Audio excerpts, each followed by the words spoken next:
Aloha and welcome back to the Legislative Minority segment of Live at the Legislature. I'm Aokealoha Halinzi, your host, and joining us today from, he's at the Capitol with his beautiful sticker on his shirt that he passed the temperature check, is Representative Bob McDermott. There you go. Hey, morning. Representative. Good morning. Excellent. Thanks for joining us this morning. So Sure. The first question I have is one we've kind of been asking to at least the past two guests is, what have been the biggest changes that you've seen this year at the legislature so far? Well, obviously the lack of interaction with the public, the opportunity for people to come in and meet us and talk to us and share their views on particular issues, that's remarkably different. And do you see that? I know one thing has been, neighbor islanders and people who live in the country areas are able to testify. Do you find that that's been more effective in your committee hearings? Well, I think generally speaking, Zoom, we'll call it Zooming, although we're using Microsoft here, but it's adding another dimension to how we receive information. And you can conduct meetings now with three people in different locations regarding a legislative issue, where before you'd have to get together and meet. Now we're becoming used to where we can meet over the Zoom, if you will. So I think that's helpful. I do miss the in-person contact. There's nothing like that. Like there's nothing like the personal written letter that has more impact than an email. You get thousands of emails, but the handwritten letter has more impact. Absolutely. And to transition, I guess, to the next question with in-person gatherings, there was an article in the Star Advertiser that mentioned the Lieutenant Governor has said that we might be able to have large gatherings by as early as summer. You have the biggest high school in the state of Hawaii in your district, Campbell High School. I imagine people would want large gatherings after their kids graduate from high school. So can you talk about the work you've been doing there? Yeah, thanks for bringing it up. This affects everybody. You know, as a state legislator, you deal with statewide issues. So can we have safe graduations for our kids? Last year we did drive-throughs. Campbell did a virtual. My daughter graduated last year. My last son is a senior this year. So how do we give them an opportunity to shine and do it safely? So it's not going to be, we're working towards that. We're going to be on the cusp of herd immunity around graduation time. We may not be there, but we'll be on the cusp of it. So is there a way to do it safely with certain protocols to enable kids to graduate? So Campbell's got 600 kids plus 640, I think 648, and then you add two parents. So you're up to 2,000 people already. So can you do that? Yes, you can, but you would eliminate extended family from coming, right? Just the parents and the children, and that would be it. But you could still do it safely. The challenge you'd have, of course, is the kids want to hug each other, haven't seen each other in a year in many cases, right? And so, but the good news is the kids are almost invulnerable to this COVID.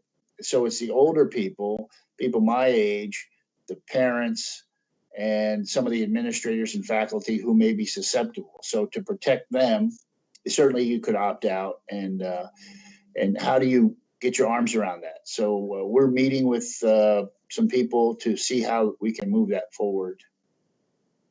Excellent. And what are some of the other issues that are going on in Ewa Beach? It's always. Yeah. Always the schools and improvement for the schools and funding for school improvement, which is particularly difficult this year because although capital improvement projects are funded by general obligation bonds, we're still being very cautious on the debt service and what we want to spend. So that's a challenge. It's going to delay this economic impact is going to delay everything for several years. The process. And then, of course, you have traffic issues and finishing the Fort Weaver Road widening on both ends, the freeway entrance and exit, and then all the way at the back end towards the parks. It needs to be completed. So those are the major issues. Okay. And you're actually in a very unique position at the legislature in that you serve both on the House Special Committee on COVID-19 and also the House Committee on Finance. So you get sort of what's your big picture analysis of what the legislature's been doing and what we're doing to help the folks. So let's take the COVID committee first. Although they haven't delivered a particular work product, if you will, various elements of it have, I think of Professor Bonham at the UH has provided spot on economic analysis, which has been very helpful to the policymakers like myself to chart a path forward if we can. And then I've been really thrilled with the performance of Mr. Vera of Hawaii Pacific Health. They set up that vaccination center, Pier 2, at his own initiative, ran into some roadblocks and contacted the speaker, and the speaker literally got them the keys to the building so they could go in there. Now, they went in there and spent about $2 million of their own money, Hawaii Pacific Health, to get that facility up to snuff where they could actually provide mass vaccinations.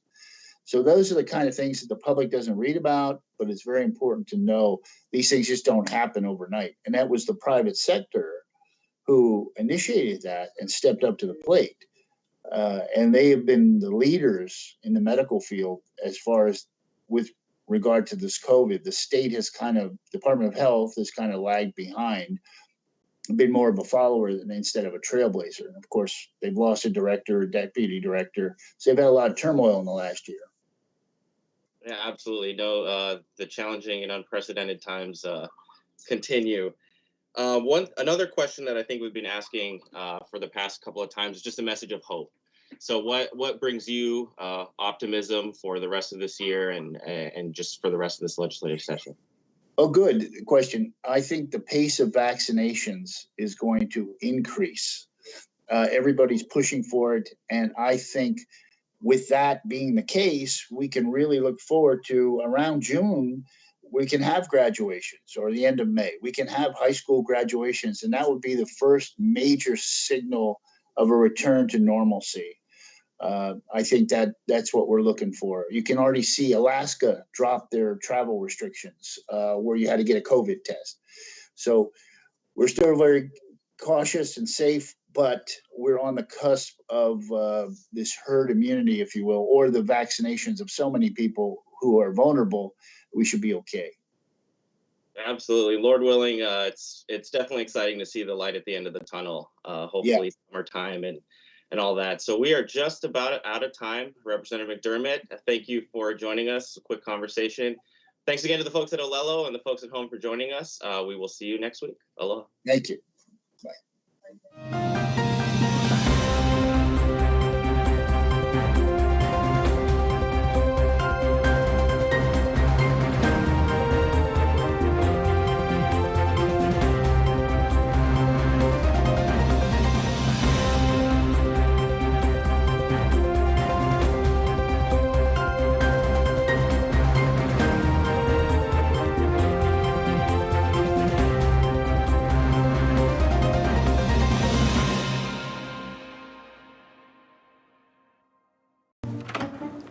What are you doing? We have to go. I'm gonna be late for work. It's Tuesday morning. I gotta record live at the legislature on Olelo. Senate and House leadership discussing what's happening at the state capitol. So just watch it on the news tonight. Come on, let's go. Hey, this is like getting the news before it's news. If only I could get this remote to work. There. Can we go now? No DVR? No problem. Watch Wednesday evenings at 7 p.m. on Channel 49.